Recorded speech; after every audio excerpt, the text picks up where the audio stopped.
welcome to day 2 of Liverpool Fashion Summit 2021. We are talking about circular economy, and we are with Lynn Wilson, a designer specializing in circular economy and closed-loop systems design. She is currently undertaking a PhD at the Adam Smith Business School at the University of Glasgow. Welcome, Lynn. Thank you for joining us today. Thank you so much for being invited. And Julia, can I just say what a fantastic initiative this is, initiated by yourselves. It's really exciting. It's exciting to be a part of it. Thank you. Thank you, Lynn. So could you, as an introduction, tell us a little bit about your research area?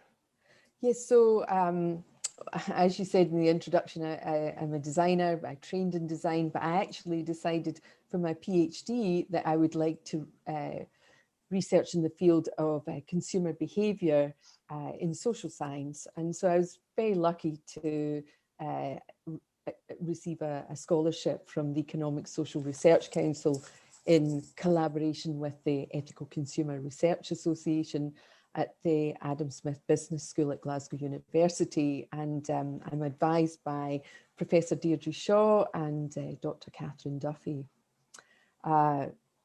With my research, what I'm interested in is I've been working on the circular economy since 2013, and I started out at an organisation in Scotland called Zero Waste Scotland, who manages Scotland's waste strategy, and then went on to manage the circular economy strategy for Scotland. So I was part of the initial circular economy evidence building team at Zero Waste Scotland, and I was the textile sector manager there. So I worked on things like the Sustainable Clothing Action Plan, and I worked on a circular economy skills building programme for Scotland's textile industry.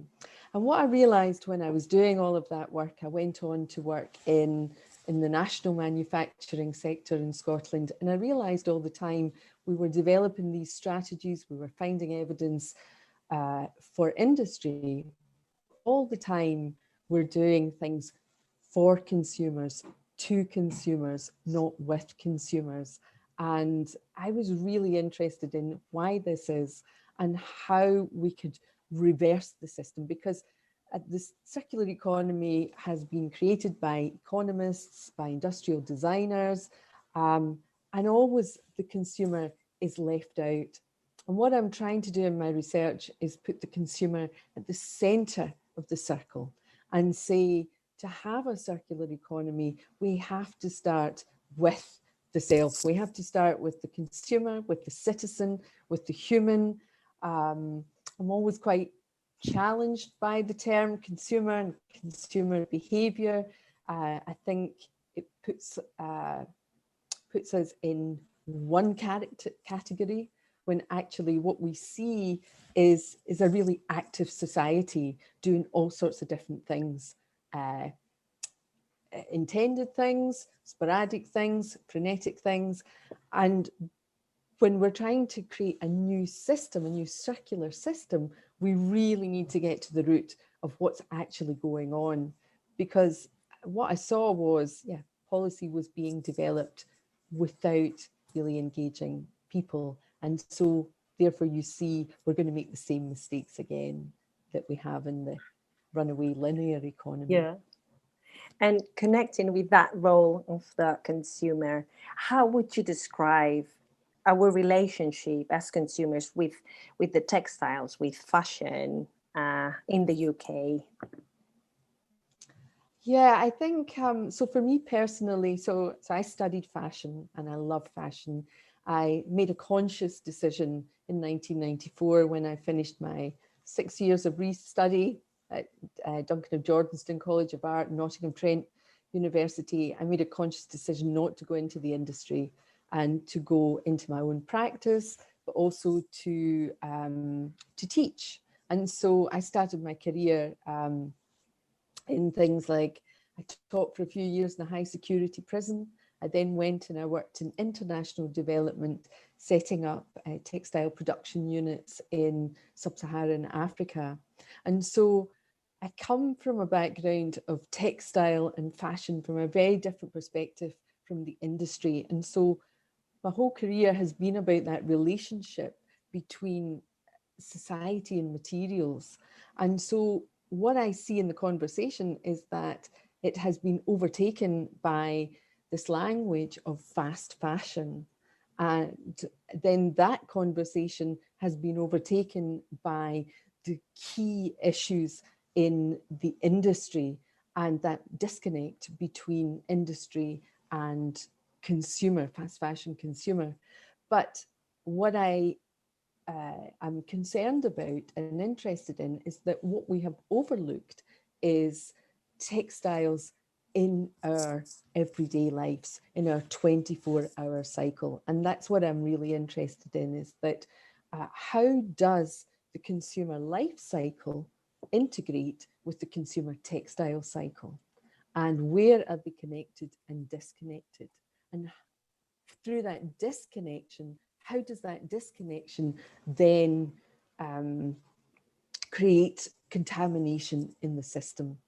So at the heart of my research, I'm trying to understand how pollution at a macro level occurs through micro behavior, micro consumer behavior, and how that translates from the micro right into the community, into the cities, into our countries, and then into the macro pollution system. And and to understand that, it's almost like I feel like I'm a textile technologist taking a scrap of a textile from a consumer home, and putting it right under a microscope. But it's like it's a qualitative research microscope. It's not a textile microscope. So when you go into the fiber of that textile in the microscope and you look at what's actually happening in people's lives through that fiber and understanding how they're understanding what's happening, then we start to unpack where the problems are. Whereas what I find very frustrating is the blame game. We seem to have been playing a blame game for a long time. It's the industry's fault, it's the consumer fault. And through this microscope lens, through the research lens, we can really see, okay, so there is the problem that we have not addressed. We've not really understood how the consumer sees that as a contaminant or not. Yeah. The system sees a certain textile or material or garment, once it goes into the recycling system, it becomes a contaminant, or once it's in there. But when the consumer was disposing of that product, they didn't see it as a contaminant. They saw it as a really helpful product to the recycling system or the redistribution system, or as Walter Stahl says, we should be a circular society. And so what I see is society has David Attenborough, Blue Planet, all of this amazing stuff that has really informed consumers is beginning to get through. The message is beginning to get through. Young people, education, it's all beginning to get through. But the system isn't there to support the messaging. So we see consumers really trying to do the right thing, but the system isn't there to support them. So therefore, we really need the research to back up why the strategy and the policies and the industry need to change to work in a circular way, in that basic feedback loop with the consumer. And you also do consulting for high street retailers. How are companies trying to, as part of their practices, encourage customers to join that circular economy? We've seen some like H&M, for instance, and Zara, I think also, they are collecting used garments in stores as a part of like the recycling process. But what do you think is the reality of in general? Yeah, well, I think right now it's a real challenge in terms of where we're at and the high street.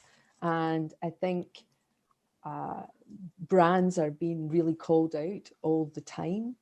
I tend to work with the relationship between, say, startup companies who are trying to get into the supply chain of large retailers, or they're trying to understand how they can get their product into a large company, or how they can uh, access the supply chain. If you're a small brand trying to do something really disruptive in the space, which we see, then it's really challenging.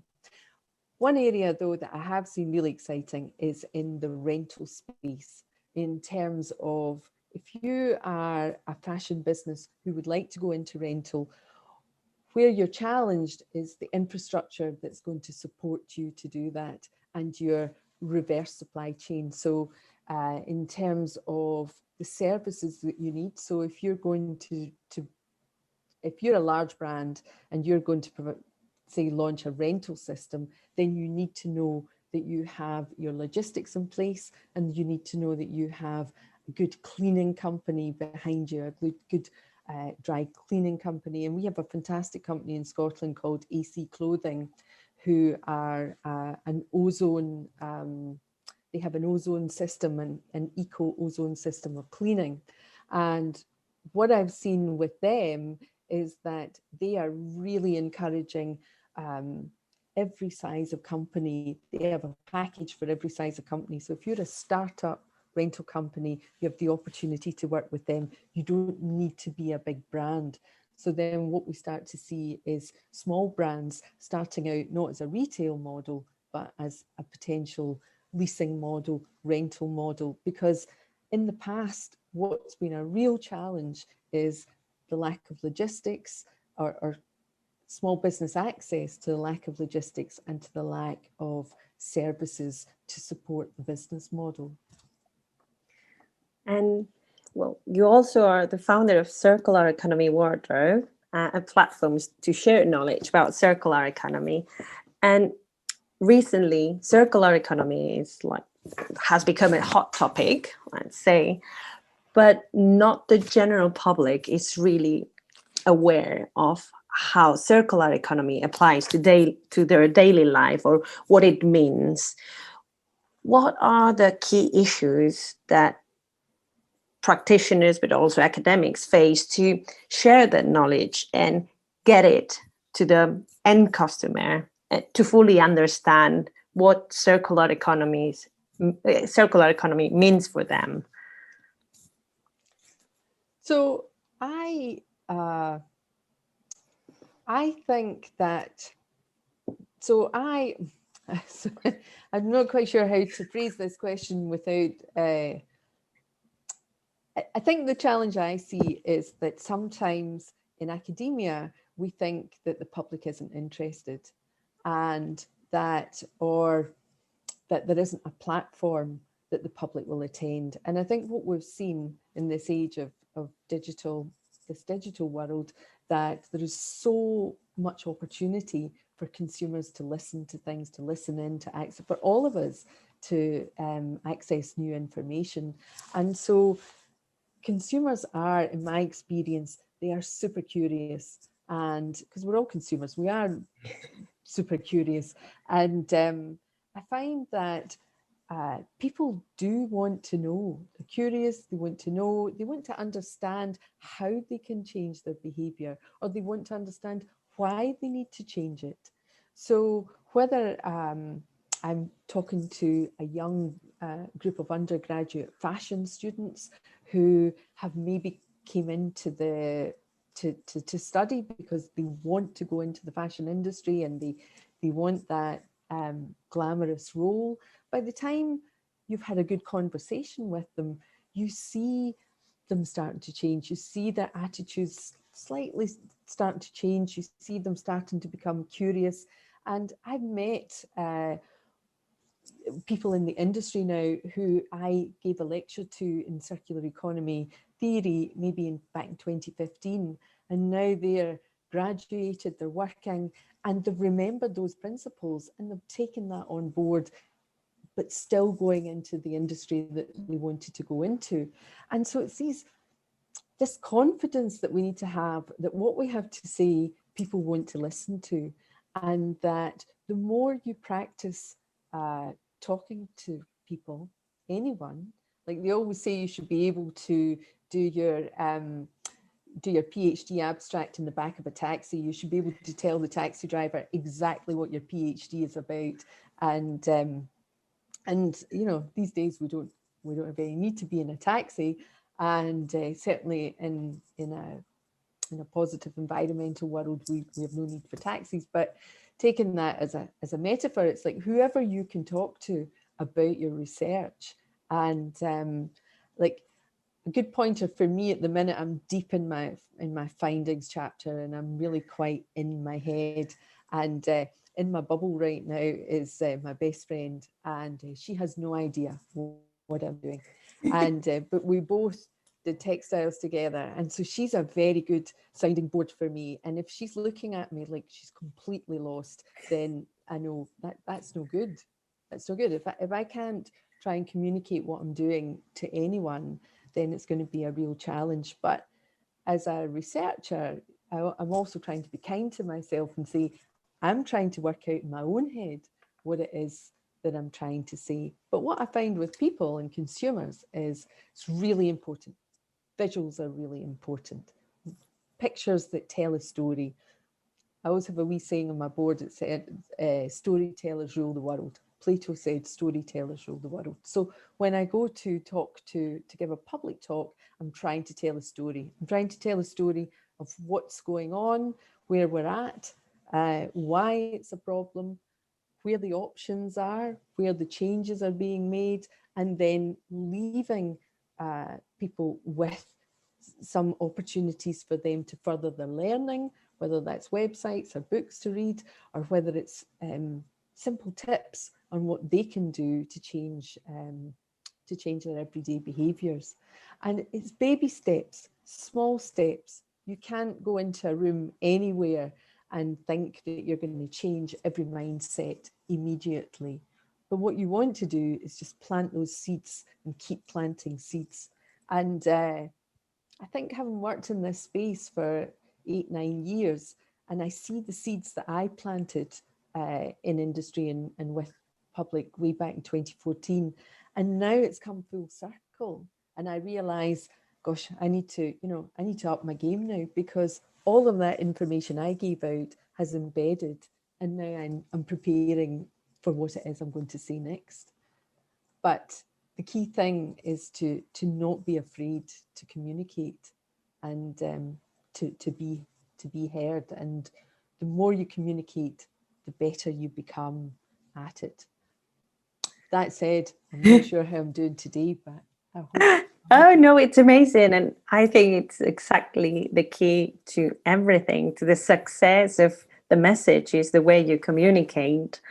And well, we hope this video illustrates the viewers on how can they engage more in circular economy. Thank you so much, Lynn, for your time. It's been great. And well, I hope everyone enjoys it the way I have enjoyed it, because it's been amazing listening to you. Thank you so much. Thank you, Julia, and good luck with the project. It's really fantastic and really well done. Thank you. Thank you.